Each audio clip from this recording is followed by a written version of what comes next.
Tiri kuverenga pamusoro penyaya inofadza zvikuru inowanika kuna madzimambo echipiri madzimambo okutanga chapter 2, madzimambo okutanga 1 Kings chapter 2. Tiri kuverenga pavhesi ya 36.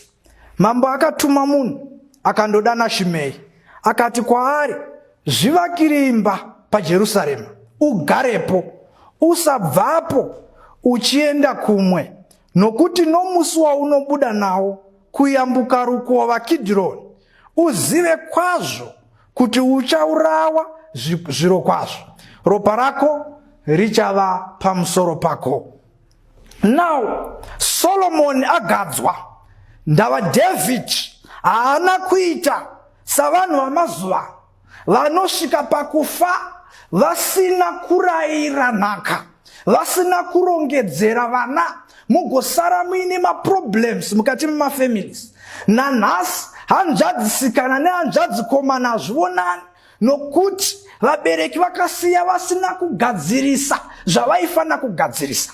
Kuna vamwe vanoti vanotoziva kuti vana havawirirani asi vanosvika pakufa vasina kuvayananisa. Vamwe vanoziva mamwe masecrets avasingatauri avanopfundirira kusvika parufu.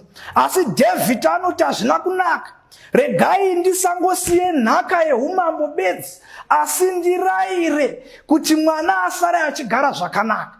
Saka Solomon unoudzwa kunzi ndava kuvata, mukaverenga chapter 1, ndava kuenda nenzira yamadzibaba angu. Saka Solomon ndoda kuti ushinge nhaka hombe yatingasiyire vana, inhaka yekuvasiya vari mumaoko aMwari.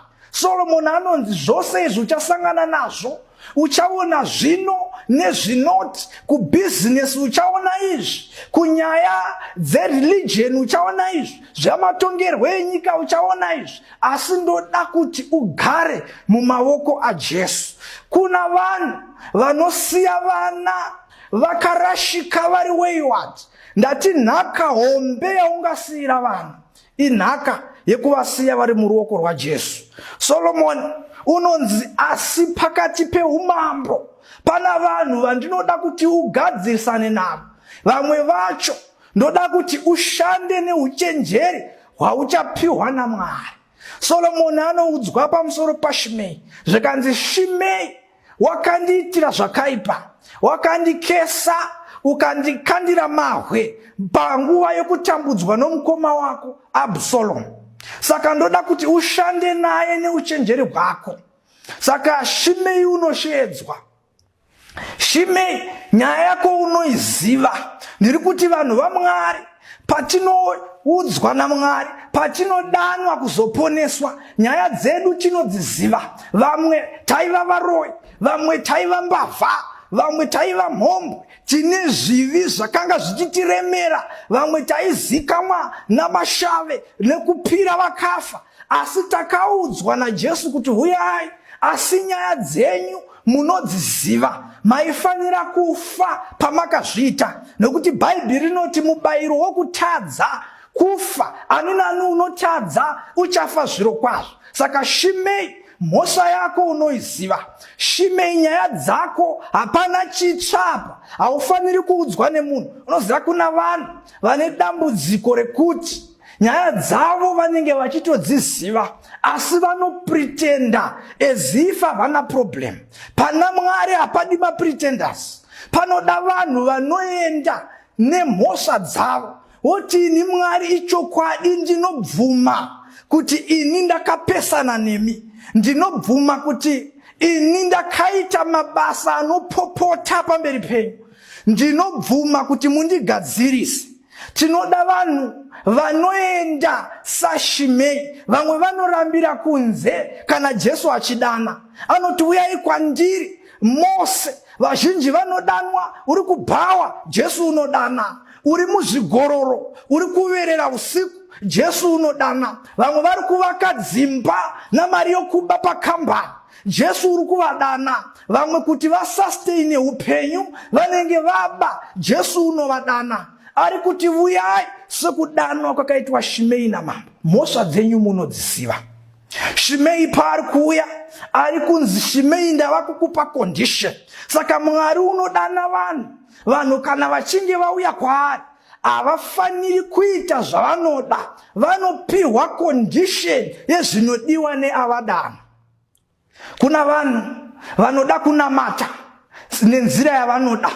Mwari akati izvi, ivo vanoda kuita izvi. Mwari akati nzira ndei, ivo vanoda kuenda nenzira iyi. Mwari akati tinodya izvi, ivo vanoda kudya izvi. Mwari akati tinopfeka izvi, ivo vanoda kupfeka izvi. Shimei, mhosva dzako unodziziva, haufaniri kuuya namaconditions iwe uchida kuregererwa. Kana wauya kuna Jesu, uya sezvauri, uregerebwe, upiwe maconditions ekuti tinogara sei kwawauya. Saka Shimei ari kunzi uya, asi condition ndeyekuti vakamusha paJerusalem. In other words, ari kunzi establish yourself, establisha midzi uri paJerusalem pana mambo. Ndiri kuti inini Jesu ari kuti kana wauya, dzika midzi uri pana Kristu.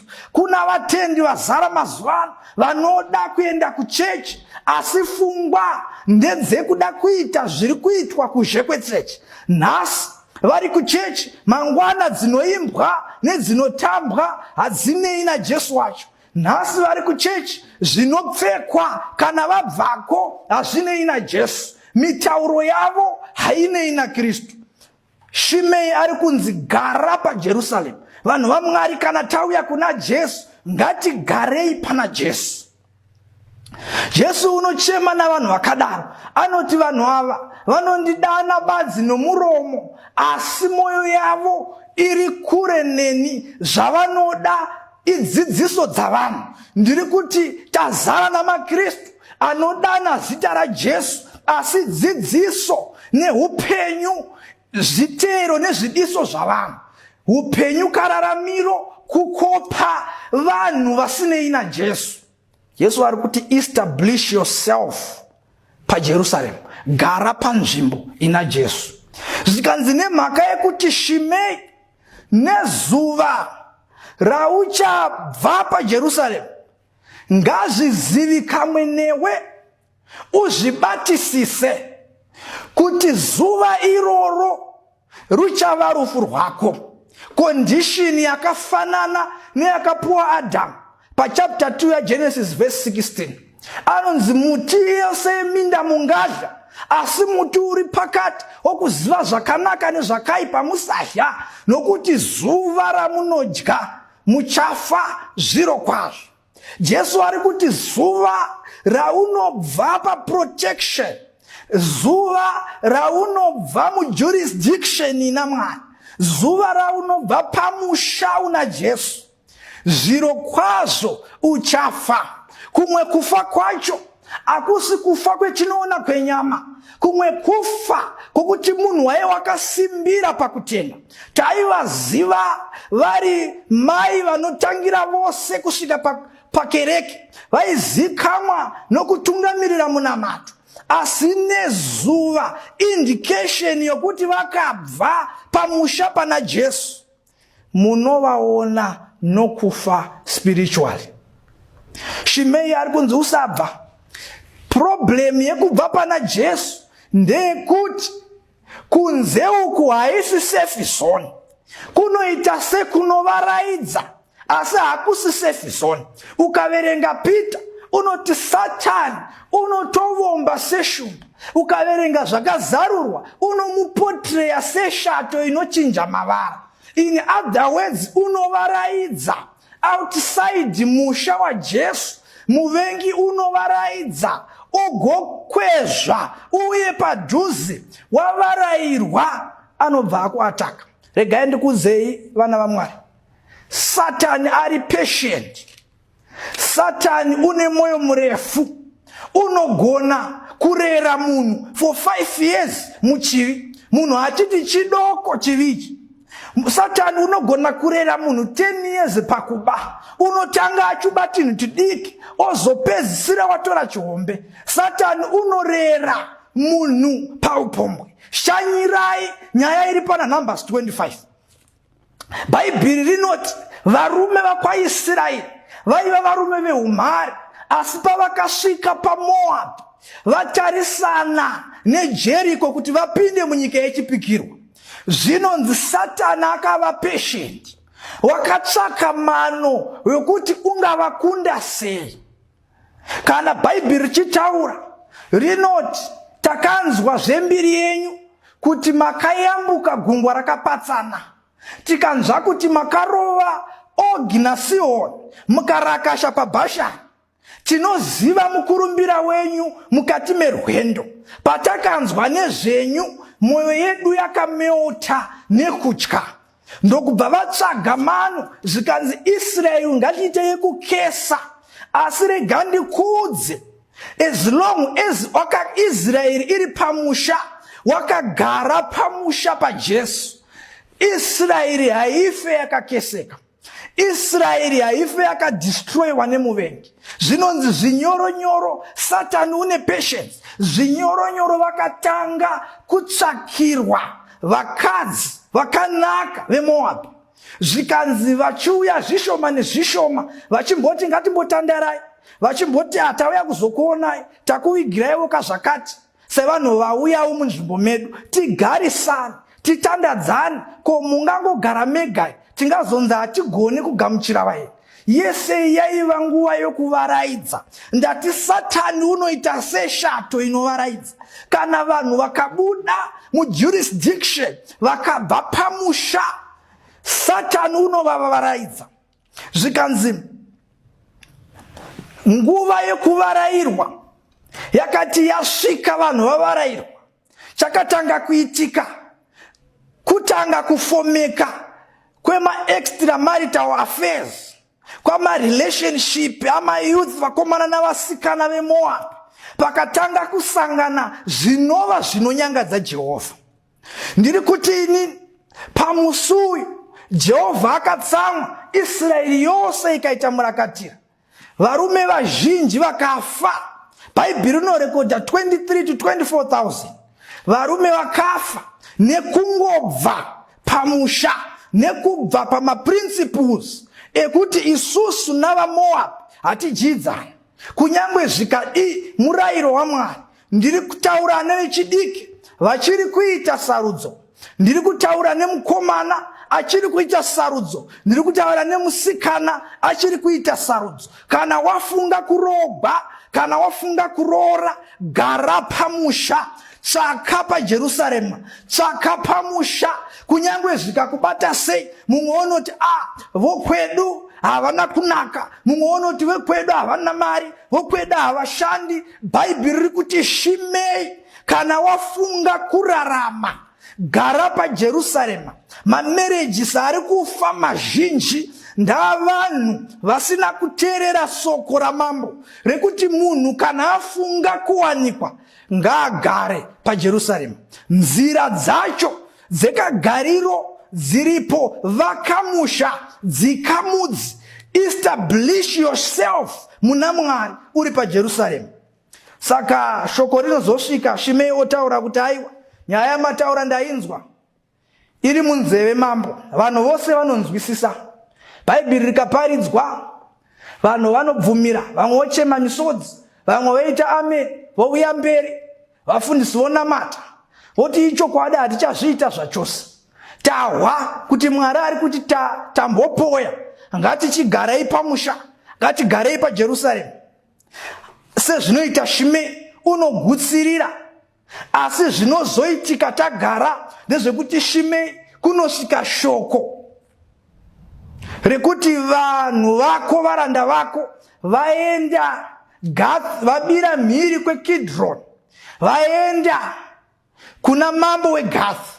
Zvikanzi Shimei achizvinzwa, haana kumbofunga zvimwe, wakatasva mbongoro ndokunanga mhiri, ndokubira Kidron, ndokubva aenda. Zvikanzi neBhaibheri shoko raMwari, Shimei achienda, mashoko ekuti Shimei wabva paJerusarema pamakataura mambo, wabira Kidron sezvamakareva, akaenda kuna Gath muvengi wenyu, akasvika kuna Solomoni. Ndiri kuti inini kunogona kuita zvinhu zvinoita kuti tibve paJerusarema. Pane zvinhu zvinoita kuti tibve pamusha. Zvimwe zvinokwezva mapull factors, zvimwe zvinopusha mapush factors. Imwe yacho inhamo, munhu unoti ndichasvika rini nokutambudzika ndiri pazhara yakadai, ko ndadii ndangobawo, vanhu vese vari kubaka, ko chivi chava common, vanhu vese vari kuzviita izvi, ndindadii. Vaya vakaita vuori vakatenga mota, vaya vakabira kambani vakatenga zvakati, vaya vakaita izvi vakatobudirira. Tina vamwe vari kuita zvavanoita zvisiri kubahwa, ko ndadii kuita kuti ndibudirire. Shimei unozvifunga obva ati regai ndiende nditeere. Chivi chinoattracta, chinovaraidza. Shimei wakakwezva nekuteera vashandi vake, wakakwezva nekuenda kuGathi. Ndiri kuti kune zvinhu zviri kuzhe zvinokweva majaya nemhandara. Kuna maruva ari kunze anokweva ana baba nanamai kubva mumuchato. Kuna zvinhu zviri kuzhe zvinokweva vanhu vakatendeka pakunamata. Mwari ari kuti tifuratire izvozvo, tidzidze kugara paJerusarema. Saka Gathi, mambo weGathi, kuenda kwaari Solomoni airigada as a sign of rebellion, nekuti wakanga ari mambo akavengana na Solomoni. Aitoti kana munhu akashamwaridzana namambo ari kuda kuita conspiracy, ari kuda kumukira mambo wokwaIsraeri. Ndiri kuti kudii panyaya iyi? Ndiri kuti pana mamwe dzimwe nzvimbo dzetinoenda dzatinofunga kuti nzvimbo dzakatinakira. Mwari achiti ani nani unoenda kunzvimbo yakati unovengana neni. Tina mashoko atinotaura, tine nziyo dzetinoteerera dzokuti Mwari unoti ani nani unoita izvi uri kundimukira. Ndiri kuti kuna mavideos ari kuonekwa mudzimba, kuna mavideos ari kuonekwa nevechidiki vachiona muzvikoro, vakavhura vari pazvikona vachiti tionewo. Pamwe pacho explicit sex, pamwe pacho vanhu vakashama vari kuonekwa. Mwari ari kuti ikoko kuenda kuGathi, kumukirana neni. Kana mafunga zveJerusarema, madii maona mharidzo. Kana mafunga zveJerusarema, madii mateerera nziyo. Dzimwe nzvimbo dzinoonekwa mamwe mashoko anotaurwa mudzimba dzomukati, Mwari anoti muri kundimukira. Saka nezuva iroro Shimei anofanira kudeclarewa kuti afa.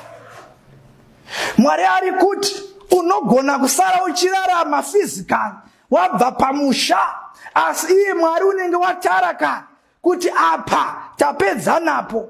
Bvunzai mambo Ahabu, wakazosara hake 1 Kings 21, oenda kuhondo, asi denga ranga rasaina kuti Ahabu hapasisina, nokuti takaedza kuti agare paJerusarema.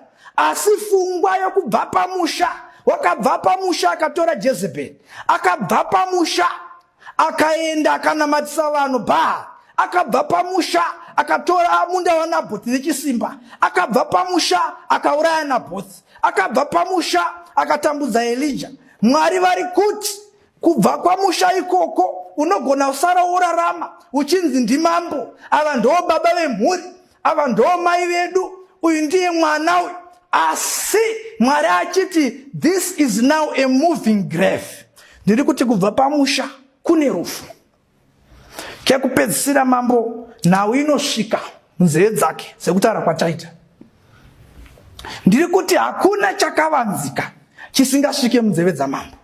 Kana tikabva pamberi pamambo zvinosvika munzeve dzamambo.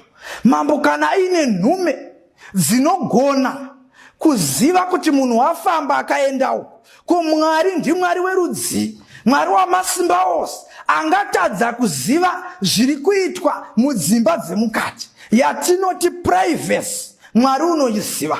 Wakamirira zuva rekuti abvondore chakavanzika chevanhu.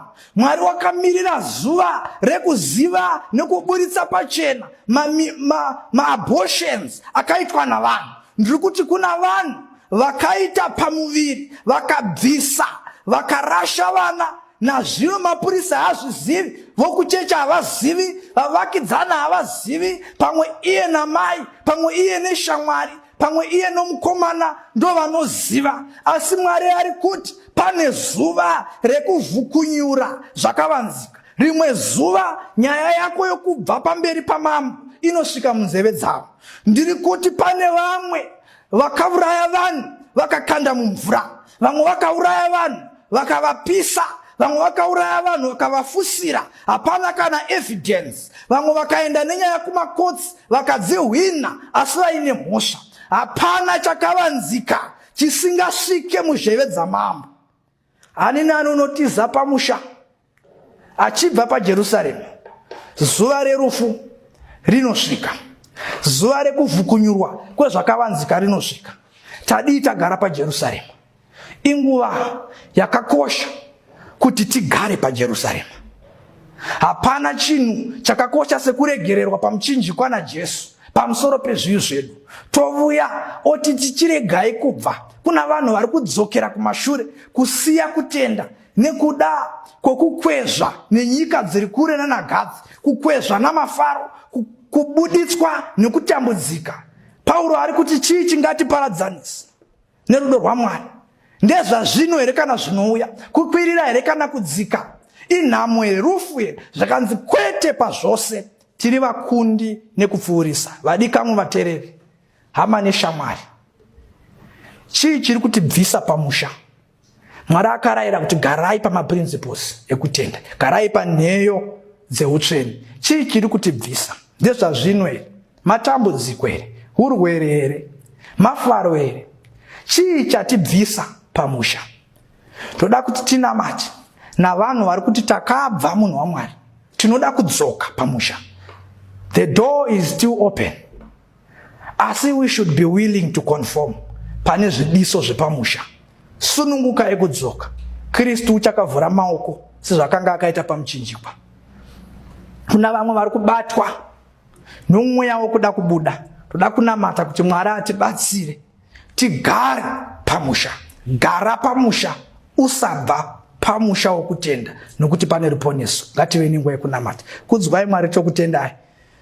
Tine hama dzedu neshamwari mukati mehondo huru tiri kutiza pamusha, nekuti kune zvinotidhonza kunze. The devil is marketing his own business kuti tigone kukwezva. Vazhinji tarasha kutenda. Tinokumbira kuti gare, nekuti murayiro wenyu mambo unoti garai pamusha. Kana mafunga zvokuwanikwa nekuwana, tsvakai muri paJerusarema. Kana mafunga zvemabhizinesi, tsvakai muri paJerusarema.